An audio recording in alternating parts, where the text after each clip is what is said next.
आज हम दिल्ली सल्तनत की राजस्व प्रणाली के बारे में अध्ययन करेंगे। राजस्व का मतलब होता है कर। राजस्व का मतलब होता है कर से प्राप्त होने वाली आय या कर। इनकम कह सकते हैं हम इसको मोटे रूप में। आय, जो भी आय होती है वो राजस्व होती है। सरकार को जो भी इनकम होती है वो उसका राजस्व कहलाती है, रेवेन्यू कहलाती है। इंग्लिश में राजस्व को बोलते हैं रेवेन्यू।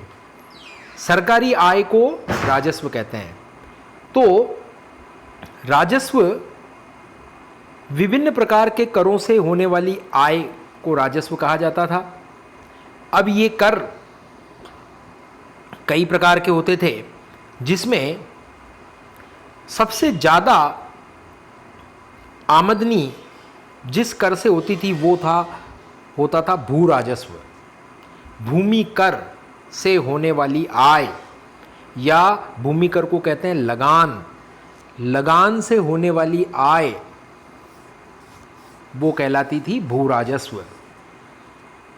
इसके अलावा भी अन्य कई प्रकार के कर होते थे जिनसे राजस्व प्राप्त होता था सरकार को सल्तनत काल में। और राज्य की आमदनी का जो मुख्य स्रोत होता था वो होता था भू राजस्व या लगान। भूमि पर लगाया जाने वाला कर, किसानों से ये वसूल किया जाता था भू राजस्व। लगान या भू राजस्व एक ही शब्द है, यह आप अच्छी तरह समझ लीजिए, जिसको भूमि कर कह सकते हैं। तो ये राजस्व के कई तरीकों में से एक तरीका था सरकार की आमदनी का भू राजस्व। राजस्व अन्य तरीकों से भी प्राप्त होता था। आय के कई अन्य सोर्स भी थे, अन्य स्रोत भी थे, जैसे लूट का माल जिसको कहते थे खम्स, ये भी सरकार की आमदनी का स्रोत होता था। शत्रु पक्ष पर आक्रमण करके वहाँ से जो लूट का माल होता था वो खजाने में जाता था। खम्स की जो दरें होती थी शरीयत के अनुसार 80% पैसा लूट का उस लूट के अभियान में भाग लेने वाले सैनिकों के मध्य वितरित होता था, और 20% भाग वो सरकारी खजाने में जमा होता था। लेकिन सल्तनत काल में दो ऐसे सुल्तान हुए जिन्होंने खम्स की इस दर को उलट दिया। पहला अलाउद्दीन खिलजी और दूसरा मोहम्मद बिन तुगलक। अलाउद्दीन खिलजी ने 80% लूट का जो भाग होता था वो सरकारी खजाने में जमा किया और सैनिकों को 20% ही बांटा। मोहम्मद बिन तुगलक ने भी ऐसा ही किया। मोहम्मद बिन तुगलक की मृत्यु के बाद जब फिरोज तुगलक आया तो उसने इस खम्स की दर को वापस पलट दिया। तो ये लूट का माल भी राजस्व का एक स्रोत होता था। अन्य कई प्रकार के कर होते थे जिनको हम डिटेल देखें तो इस राजस्व प्रणाली को थोड़ा हम विस्तृत अध्ययन करें तो ये जो सल्तनत काल की राजस्व प्रणाली थी उसके बारे में कहा जाता है कि इस्लाम के अंदर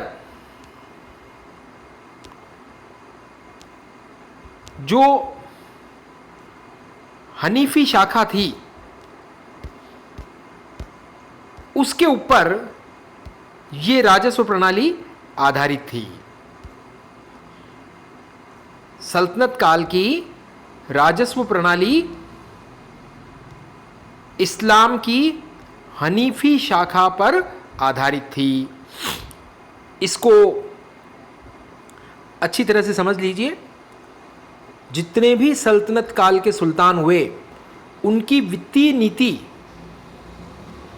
सुन्नी विधिवेत्ताओं की एक शाखा थी, कई 5 शाखाएं थी।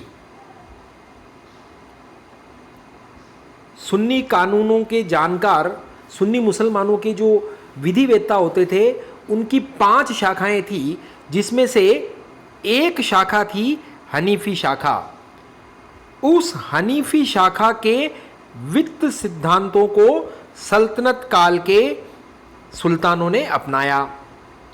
तो इस प्रकार सल्तनत युग की जो वित्तीय नीति थी वो सुन्नी विधि विज्ञों की हनीफी शाखा के वित्त सिद्धांतों पर आधारित थी। ये बहुत इंपॉर्टेंट चीज़ है, आप अच्छी तरह इसको समझ लीजिए कि सल्तनत युग की वित्तीय नीति सुन्नी विधि वेत्ताओं की जो हनीफी शाखा थी उसके वित्तीय सिद्धांतों पर आधारित थी। अलाउद्दीन खिलजी पहला सुल्तान था जिसने राजस्व व्यवस्था में महत्वपूर्ण परिवर्तन किया। जो परंपरागत राजस्व व्यवस्था चली आ रही थी उसमें बहुत बड़ा चेंज किया अलाउद्दीन खिलजी ने।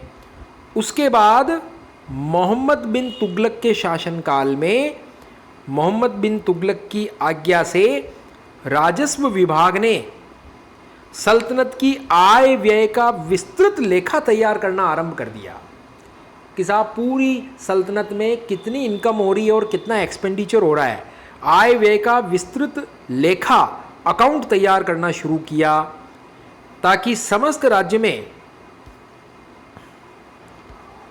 एक समरूप राजस्व व्यवस्था स्थापित की जा सके।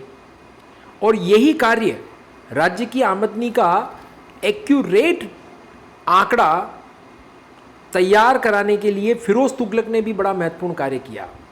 उसने ख्वाजा हिसामुद्दीन को नियुक्त किया और ख्वाजा हिसामुद्दीन ने पूरी सल्तनत से आंकड़े जुटा करके ये बताया कि केंद्र का जो राजस्व है या कुल आमदनी जो है सल्तनत की फिरोज तुगलक के समय में वो कितनी थी, 6,85,00,000 टंका ये आमदनी है।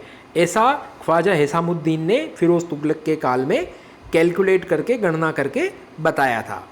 ये कार्य शुरू किसने किया? सल्तनत की आय व्यय का विस्तृत लेखा तैयार करने का कार्य सबसे पहले वो किया था आपके मोहम्मद बिन तुगलक ने। और राजस्व व्यवस्था में महत्वपूर्ण परिवर्तन करने वाला पहला सुल्तान कौन था? अलाउद्दीन खिलजी। और दिल्ली सल्तनत की राजस्व व्यवस्था किस सिद्धांत पर आधारित थी? सुन्नी विधि वेत्ताओं की हनीफी शाखा के वित्तीय सिद्धांतों पर आधारित थी। तो ये कुछ आरंभिक जानकारियां जो मैंने आपको बताई ये आपके ध्यान में रहनी चाहिए। अब राजस्व को या आमदनी के सोर्स कौन कौन से थे? कहा जाता है कि सल्तनत काल में 5 प्रकार के कर लिए जाते थे। कितने प्रकार के कर लिए जाते थे? 5 प्रकार के कर लिए जाते थे। अब उसमें 5 प्रकार के करों में जजिया, जकात, खिराज, खम्स और उस्र, ये याद रखने के लिए मैंने आपको क्रम बताया, आपको इसी क्रम में याद रखना है। सल्तनत काल में 5 प्रकार के कर लिए जाते थे। पहला जजिया, उसके बाद जकात, फिर खिराज, फिर उस्र और एक कर था खम्स, जो यहाँ इसमें अभी आपके लिखा हुआ नहीं है, खम्स। ये 5 प्रकार के कर थे। खम्स के बारे में मैंने आपको पहले बता दिया है। ये खम्स लूट के माल में लूट से प्राप्त होने वाला कर था। किसी शत्रु पक्ष पर आक्रमण करते और वहाँ से जो लूट का माल प्राप्त होता वो खम्स कहलाता था।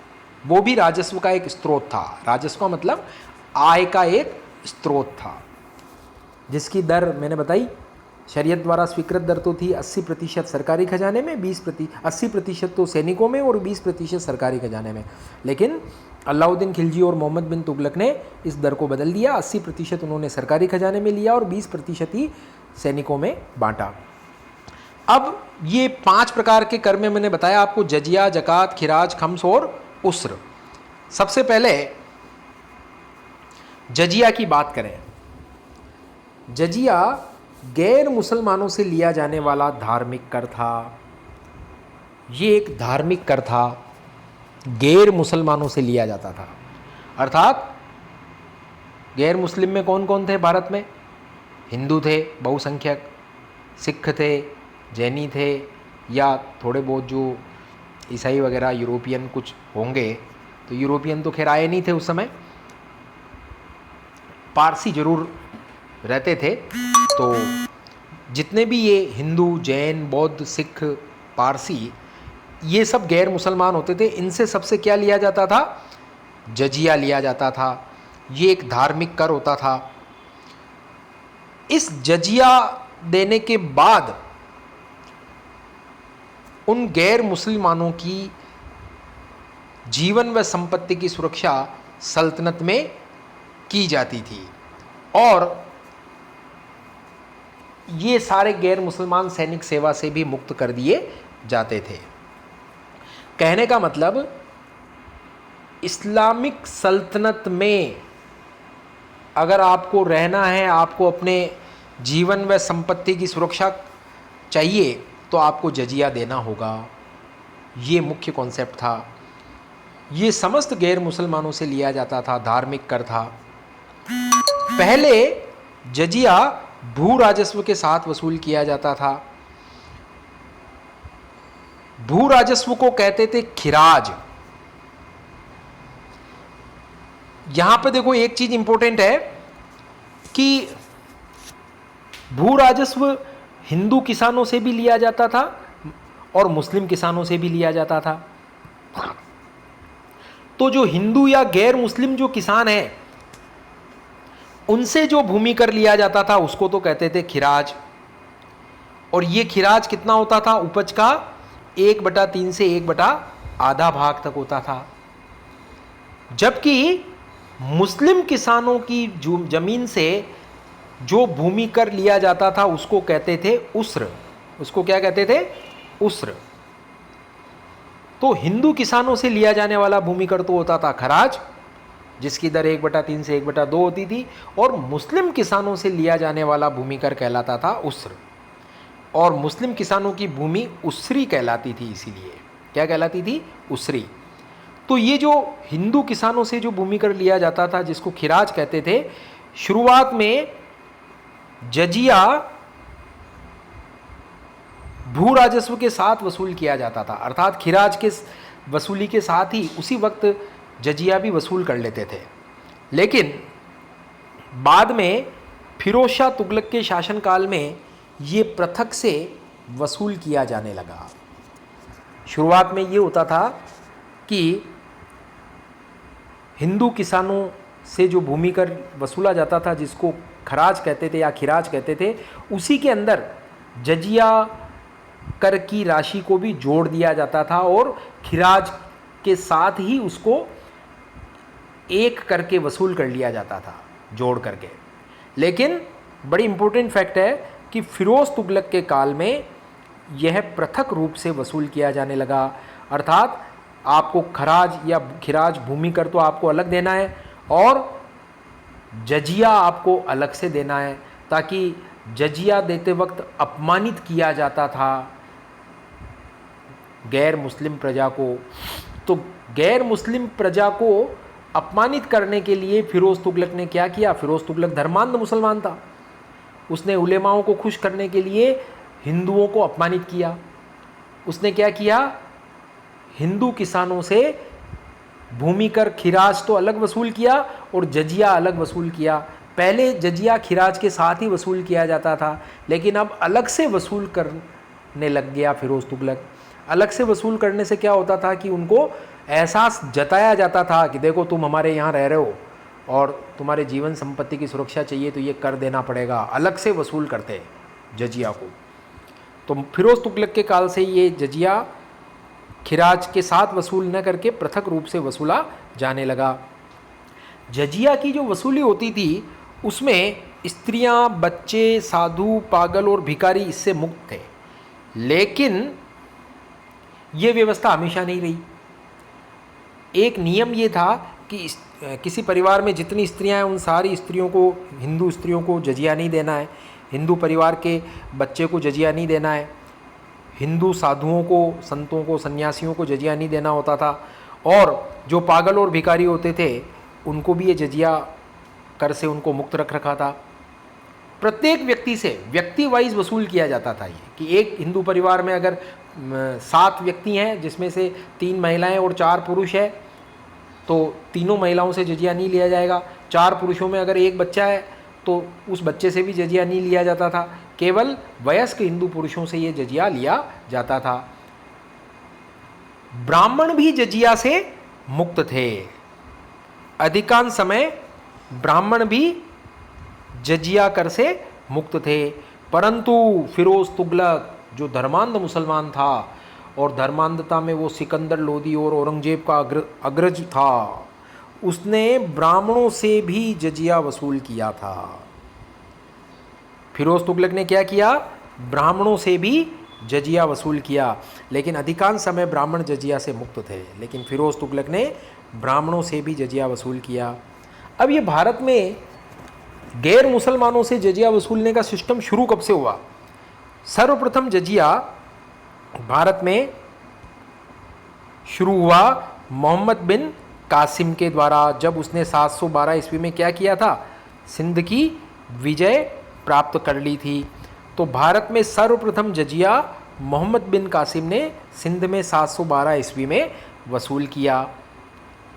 अब ये जजिया जो होता था इसकी थोड़ी हम दरें देख लें कि जजिया की दर कैसे होती थी। फिरोज तुगलक ने इन दरों का थोड़ा विस्तृत विवरण दिया है। फिरोज तुगलक ने क्या किया कि आय के आधार पर जजिया देने वालों को 3 श्रेणियों में विभाजित किया। फिरोज तुगलक ने क्या किया? आय के आधार पर जजिया देने वालों को 3 श्रेणियों में बांटा। फिरोज तुगलक ने इनकम के आधार पर, और 3 श्रेणियों से कितना कितना वसूल किया जाता था? 12 दिरहम, 24 दिरहम और 48 दिरहम। ये जजिया की उसने प्रतिवर्ष की दरें रखी। 12 दिरहम, 24 दिरहम और 48 दिरहम, ये जजिया की दरें किसने निर्धारित की थी? फिरोज तुगलक ने। ये जजिया की उसने 3 श्रेणियां बनाई। जिस हिंदू परिवार की आमदनी कम है, बहुत गरीब है, उस हिंदू परिवार के वयस्क पुरुष को कितना जजिया देना पड़ेगा? प्रत्येक पुरुष को 12 दिरहम प्रतिवर्ष।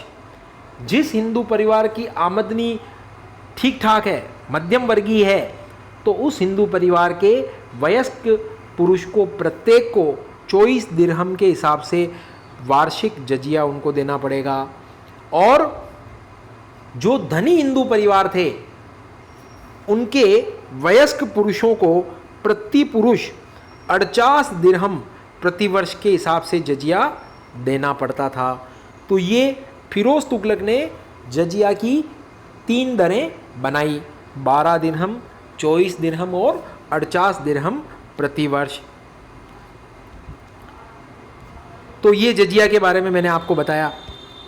अब अगला कर देखें हम खिराज। खिराज के बारे में मैंने बता ही दिया। हिंदू किसानों से जो भूमि कर लिया जाता था, या जिसको कह सकते हैं हम कि गैर मुसलमानों से जो भूमि कर लिया जाता था, वो खिराज कहलाता था। और ये उपज का 1/3 से 1/2 भाग तक होता था। और सल्तनत काल की जो सरकार थी उसका आय का मुख्य स्रोत ये खिराज ही होता था। इसकी दर कितनी होती थी? उपज का 1/3 भाग से लेके 1/2 भाग तक। उस्र के बारे में भी मैंने आपको बताया। ये मुस्लिम किसानों से लिया जाने वाला भूमि कर होता था और इसकी दर खिराज की तुलना में थोड़ी कम होती थी। उपज का 1/5वां हिस्सा ही होता था। उपज का 1/5वां हिस्सा ही होता था। तो यहाँ देखिए अब अंतर था। हिंदू किसानों से तो उपज का 1/3 से 1/2 भाग तक भूमि कर लिया जा रहा है, खिराज लिया जा रहा है, और मुस्लिम किसानों से उपज का केवल 1/5वां भाग ही भूमि कर लिया जा रहा है। तो मुस्लिम किसानों की जो भूमि होती थी वो उसरी भूमि होती थी, और उस मुस्लिम किसानों की भूमि से लिया जाने वाला भूमि कर क्या कहलाता था? उसर कहलाता था। फिर बात करते हैं हम ज़कात की। मुसलमानों पर एक ये धार्मिक कर था, जैसे जजिया जो धार्मिक कर था वो हिंदुओं के ऊपर था, मुसलमानों पर जो धार्मिक कर था वो था ज़कात।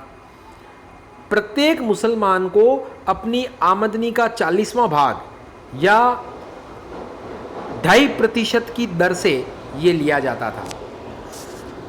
एक सिस्टम था कि हर मुसलमान को अपनी आमदनी का 40वां भाग, अगर जैसे वो 100 रुपये कमा रहा है साल के, तो उसमें से 40वां भाग का मतलब 2.5 रुपये उसको इस्लाम धर्म की उन्नति के लिए, दान पुण्य के लिए सरकार को देना है। और ये जो प्रत्येक मुस्लिम परिवार से ये ज़कात लिया जाता था, और ये सारी ज़कात की जो राशि होती थी वो सल्तनत का जो सर्वोच्च धार्मिक अधिकारी होता था, सद्र उस सुदूर, उसके पास ये राशि इकट्ठी होकर के भेजी जाती थी, और सद्र उस सुदूर उस धार्मिक राशि को दान पुण्य के कार्यों में या इस्लाम धर्म की उन्नति के लिए इस ज़कात की राशि को खर्च करता था। ज़कात केवल मुस्लिम परिवारों से ही लिया जाता था, हिंदुओं से ज़कात नहीं लिया जाता था। उसके बाद एक खम्स का मैंने आपको बता ही दिया, लूट के माल में या गड़े खजाने में राज्य का जो हिस्सा होता था 80% सैनिकों या खजाना ढूंढने वालों को और 20% राज्य के खजाने में। लेकिन मोहम्मद बिन तुगलक और अलाउद्दीन खिलजी ने इसकी दरों को बदल लिया। सिकंदर लोदी ने गड़े हुए खजाने में अपना हिस्सा नहीं लिया, ये एक इम्पोर्टेंट चीज़ है। सिकंदर लोदी ने गड़े हुए खजाने में अपना हिस्सा नहीं लिया। बाकी खम्स के बारे में अपन डिटेल पढ़ चुके हैं, इसलिए वापस यहाँ रिपीट नहीं करेंगे। अब अलाउद्दीन खिलजी भारत का पहला मुस्लिम शासक था जिसने भूमि की पैमाइश करवाकर वास्तविक आय के आधार पर राजस्व निश्चित किया।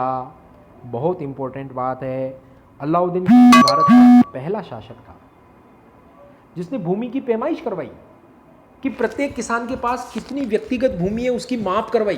पैमाइश करवाने का मतलब माप करवाई, और जितनी जमीन है, कम है तो कम भू राजस्व, अधिक है तो अधिक भू राजस्व कैलकुलेट किया। भूमि की पैमाइश करवा करके वास्तविक आय के आधार पर, उस भूमि से वास्तविक आय कितनी हो रही है, वास्तविक उपज कितनी हो रही है, उसके आधार पर उसने राजस्व, भू राजस्व निर्धारित किया। इसको कहते हैं मसाहत पद्धति। क्या बोलते हैं इसको? मसाहत पद्धति। मसाहत पद्धति का मतलब क्या होता है कि भूमि की पैमाइश करवाकर वास्तविक उपज के आधार पर भू राजस्व निर्धारित करने की जो पद्धति होती है वो मसाहत पद्धति होती है। तो ये मसाहत पद्धति सर्वप्रथम किस सुल्तान ने लागू की? अलाउद्दीन खिलजी ने। अब भूमि की पैमाइश करवाने का मतलब भूमि को मपवाना कि हर किसान के पास कितनी ज़मीन है। अब भूमि को मपवाने के लिए एक मानक इकाई बनाना जरूरी था। तो मानक इकाई किसको बनाई उसने? बिस्वा को। जैसे अभी भी हम कहते हैं ना कि 1 बीघा में कितने बिस्वा होते हैं? 20 बिस्वा होते हैं। तो बिस्वा को उसने भूमि की पैमाइश की मानक इकाई माना। और एक काम और किया अलाउद्दीन खिलजी ने, हम पहले पढ़ चुके हैं। एक नया विभाग उसने स्थापित किया, दीवाने मुस्तक राज। अब ये दीवाने मुस्तक राज जो विभाग था अलाउद्दीन खिलजी ने पहली बार बनाया। ये विभाग क्या काम करता था? भू राजस्व वसूल करने वाले जो अधिकारी होते थे, प्रत्येक अधिकारी को टारगेट दिया जाता था कि आपको अपने एरिया से इतना भू राजस्व वसूल करके देना है।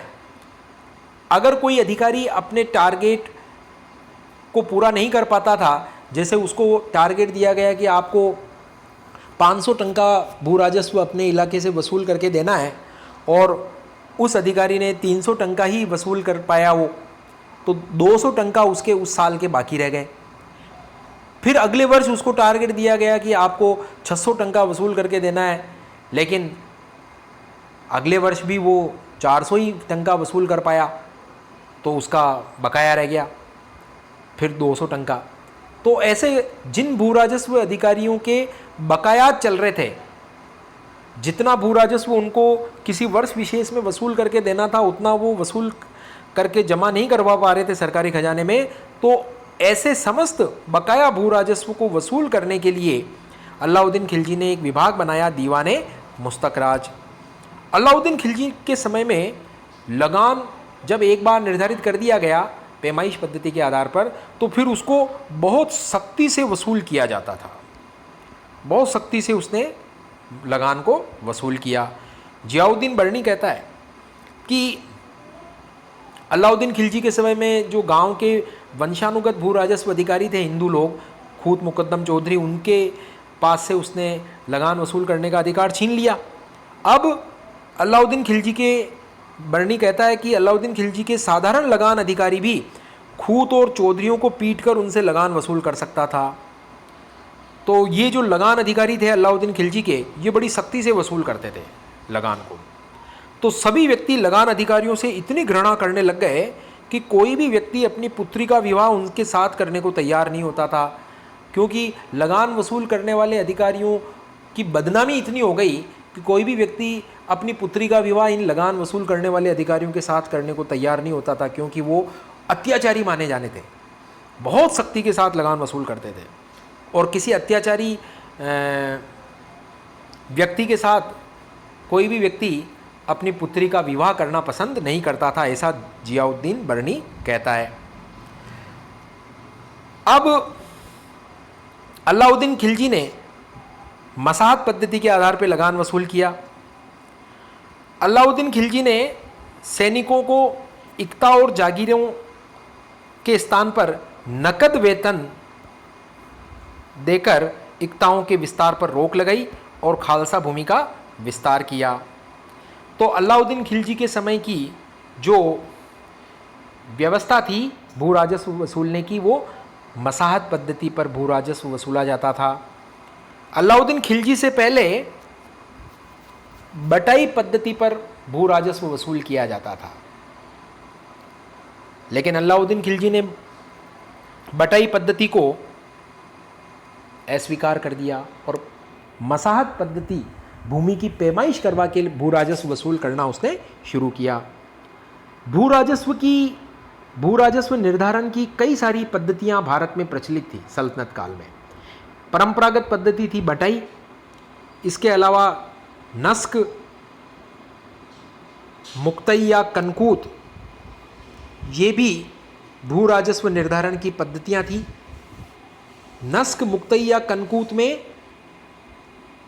अनुमान के आधार पर, ध्यान दीजिए, अनुमान के आधार पर लगान निर्धारित किया जाता था कि सरकारी अधिकारी किसान के खेत पर जाकर के मौका देखते और अंदाज़ लगा लेते कि इस किसान के खेत में इतना अनाज इस फसल का हो जाएगा, तो अंदाजे के आधार पे वो लगान कर देते कि भैया तेरे को इतना लगान, इतना अनाज लगान के रूप में जमा करवाना है। तो ये जो अनुमान के आधार पर जो लगान वसूलने का जो पद्धति थी उसको कहते थे नस्क या कनकूत। समझ में आ गया आपको? और एक पद्धति थी परंपरागत भारत में जो चली आ रही थी पुराने ज़माने से, वो थी बटाई। बटाई पद्धति, नस्क पद्धति, कनकूत पद्धति, ये पहले की पद्धतियां भारत में चली आ रही थी। सल्तनत काल के शासकों ने भी इन्हें अडॉप्ट किया, अपनाया। अलाउद्दीन खिलजी ने बटाई पद्धति को या नस्क या कनकूत पद्धति को स्वीकार नहीं किया। उसने मसाहत पद्धति, भूमि की पैमाइश करवा के, भूमि को मपवा करके बिस्वा को भूमि की पैमाइश का आधार बनाया और प्रति बीघा उपज के आधार पर, वास्तविक उपज के आधार पर भू राजस्व निर्धारित करने का जो पद्धति लागू की, वो मसाहत पद्धति थी।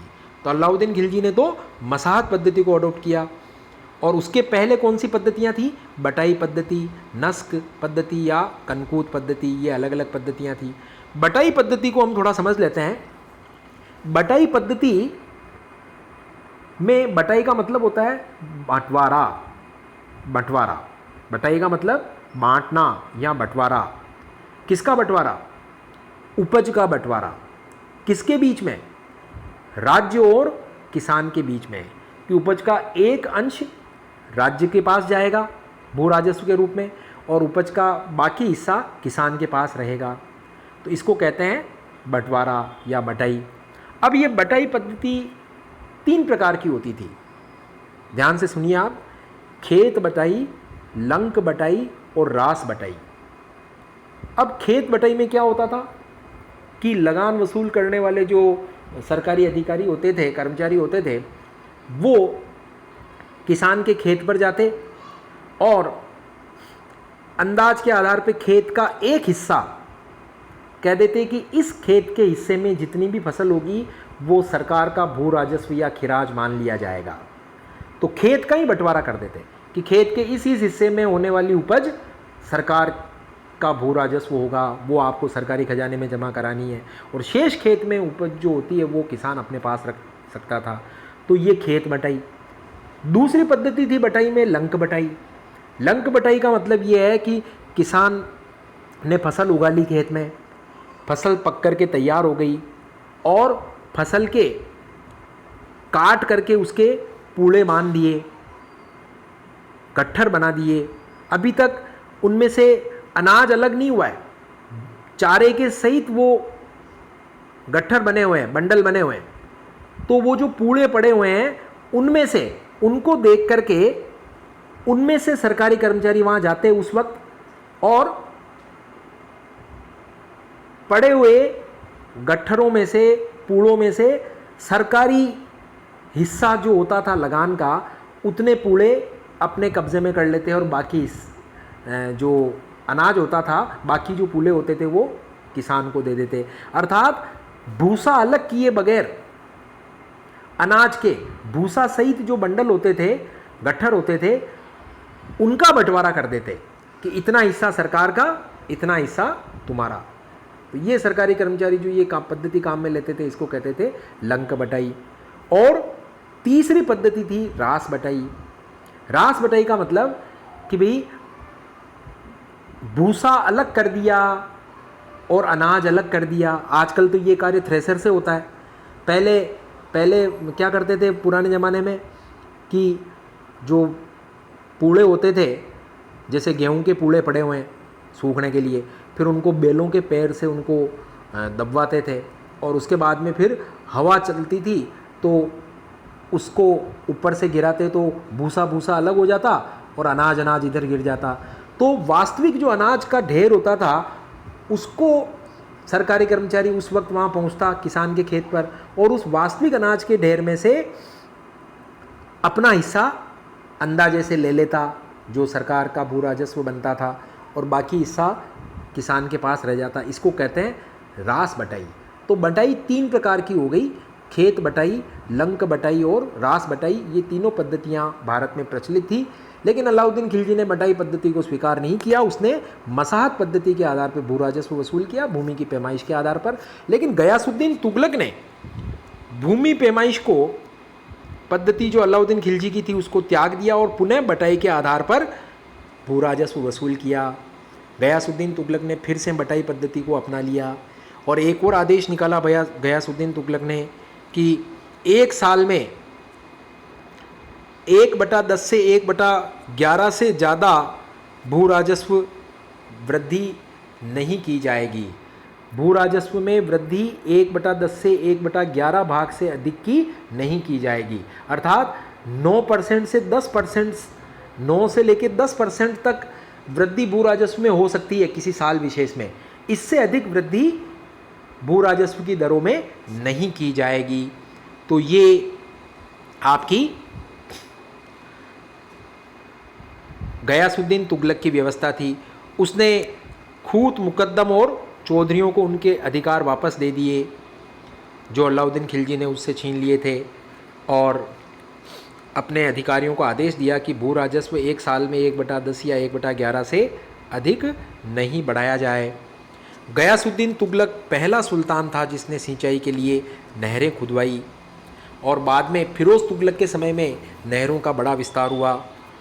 मोहम्मद बिन तुगलक ने भू राजस्व व्यवस्था में सुधार करने के लिए जो इक्ता होती थी, इक्ता में जो बड़ी इक्ता का जो प्रशासक होता था वो वली कहलाता था। वली क्या करता था? अपनी इक्ता में शांति व्यवस्था बनाए रखने का कार्य करता था, सैनिक टुकड़ियां सुल्तान को प्रदान करने का कार्य करता था, और साथ ही साथ अपनी इक्ता से वो भू राजस्व वसूल करने का काम भी करता था। तो अब मोहम्मद बिन तुगलक ने क्या किया? इक्ता व्यवस्था में सुधार किया और वली के साथ या मुक्ता के साथ एक नया अधिकारी वली उल खराज नियुक्त कर दिया।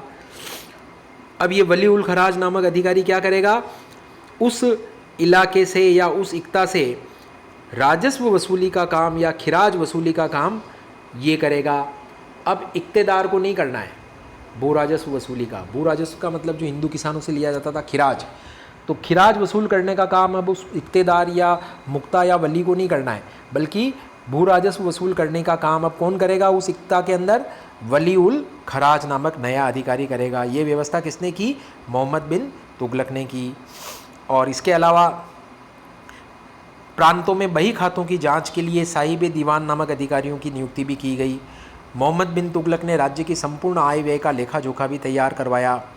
मोहम्मद बिन तुगलक ने भी अलाउद्दीन खिलजी की भांति भूमि की पैमाइश के आधार पर लगान निर्धारित किया। इसके अलावा मोहम्मद बिन तुगलक ने किसानों को सौंधार या तकाबी ऋण भी वितरित किया कृषि की उन्नति के लिए। ये बड़ा इंपॉर्टेंट फैक्ट है। हल बैल बीज के खरीदने के लिए या जब फसल ख़राब हो जाती थी तो किसानों को राहत पहुंचाने के लिए मोहम्मद बिन तुगलक ने किसानों को कौन सा ऋण दिया? कृषि ऋण, सौंधार या तकाबी। इसको सौंधार भी कहते हैं और तकाबी भी कहते हैं। तो ये व्यवस्था मोहम्मद बिन तुगलक ने की। राजस्व वसूली के लिए ठेके पर भी काम किया जाता था। ठेके पर राजस्व वसूलने का जो काम होता था, ठेकेदारी पर राजस्व वसूली को मुक्ता व्यवस्था कहते थे। लोधी शासकों के समय में मुक्ता को वजहदार कहा जाने लगा और ठेका प्रणाली शुरू हुई, जिससे किसानों को बड़ा नुकसान हुआ। फिरोज तुगलक ने इक्ता को पुनः वंशानुगत बना दिया। ये उसकी बड़ी भूल थी और इक्तेदारों के स्थानांतरण पर रोक लगा दी। सैनिकों को भी फिरोज तुगलक ने वेतन के बदले जागीर या भूमि देना शुरू कर दिया। सबसे ज़्यादा इक्ता फिरोज तुगलक के समय में ही प्रदान किए गए। फिरोज तुगलक ने एक और नया कर लगाया राज्य की आमदनी बढ़ाने के लिए, जिसे सिंचाई कर या हाब-ए-शर्ब कहा गया, जिसकी दर कुल उपज का 1/10वां हिस्सा होती थी। तो यहाँ पर अभी हमने इतना ही पढ़ेंगे। राजस्व प्रणाली के बारे में शेष हम कल अध्ययन करेंगे। धन्यवाद।